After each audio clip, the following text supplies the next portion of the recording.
I'm delighted to welcome each of you to the 7 Habits of Highly Effective People. I believe that your involvement with this material can be one of the most exciting learning experiences of your life.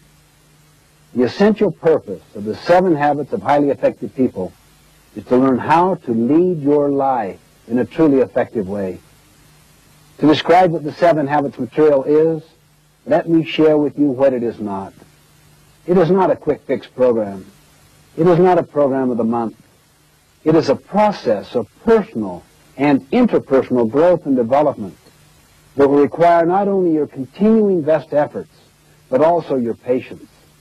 As we all know, real growth and development cannot take place overnight.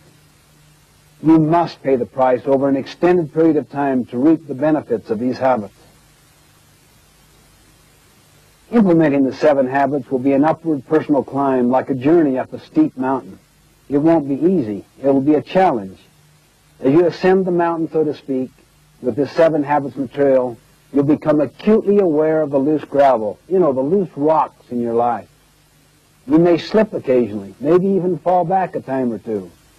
You will feel the gravity pull of old habits working against you. But I'll assure you, as you continue in your climb and endure in your efforts, you will begin to feel a level of exhilaration and of attaining entirely new heights in your life, higher and higher levels of effectiveness.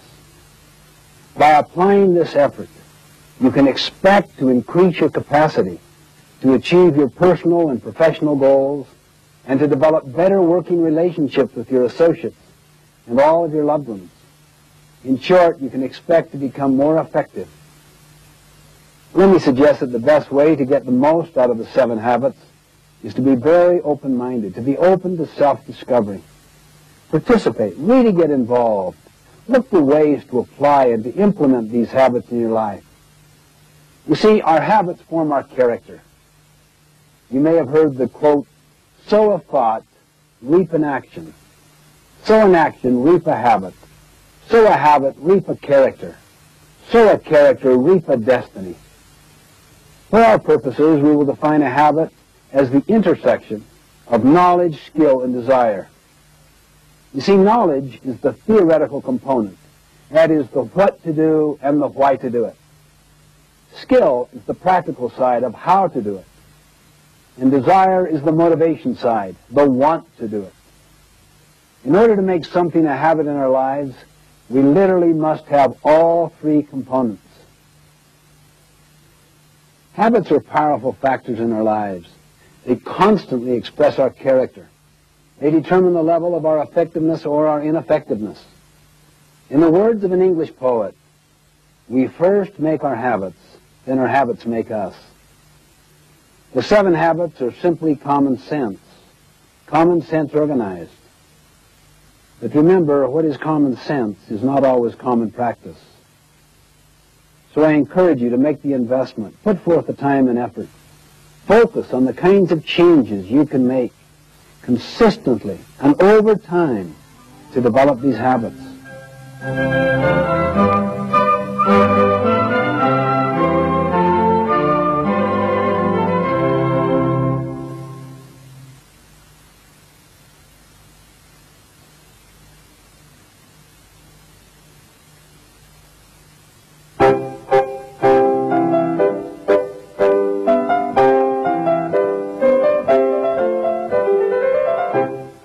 The development of the 7 habits began with a study I completed in 1976.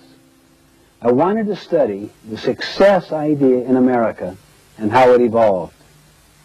So I got into the popular success literature going back for 200 years.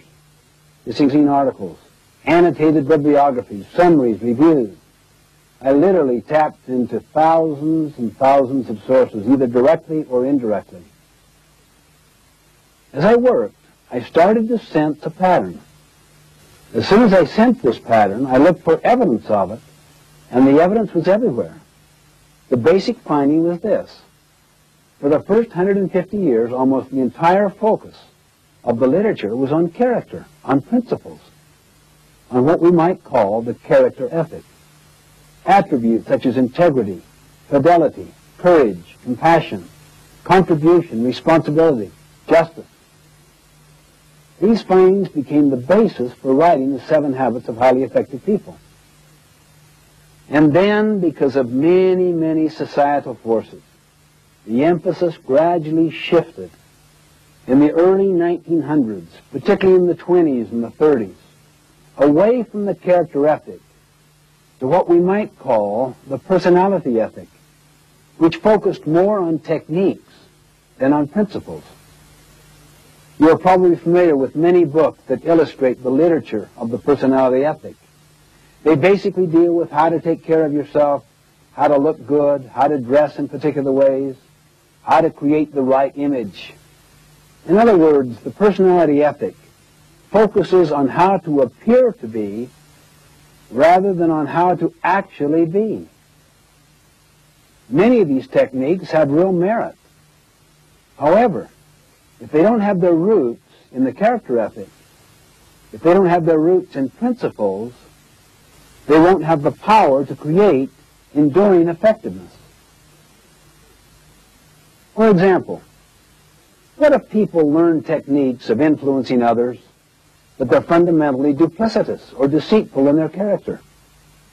What if they really wanted to use people to build their own economic success? They might develop